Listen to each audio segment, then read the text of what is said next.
Alright, so I bought the new, well, I don't know if it's new or not, but this is a heated motorcycle glove that I got from China with the brand Duran. I don't know if that's how you pronounce it, but kind of reminds me of Alpine Star. And there's not much of a unboxing experience because they just sent this box in a plastic bag kind of, and quality wise it looks okay. They have this protective knuckle and thickened pad and on the fingers sections as well, and apparently this is touch sensitive, and also extra padding where the palm that usually scraps the street if you fall. And yeah, leather, heated. This is where the switch is, and powered by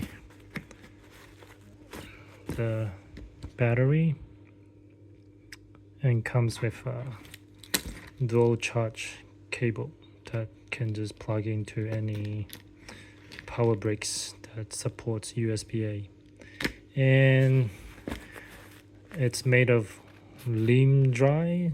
I can't really remember but what kind of material it is, but it is claimed to insulate, dry quickly, and also of course keep warm. So that's it for the unboxing experience, and I will try to use it over this winter season, and I will give a review of how it performs right after. So the reason I got this glove is because I was looking at Kamimoto heated gloves, but they said because it is summer in America now, so they don't really have them in stock. So I was looking around and found this and decided to give it a go. Bought it for around 200 Australian dollar, and let's give it a try and see how it goes later. I'll post up a usage review after a while. All right, peace out.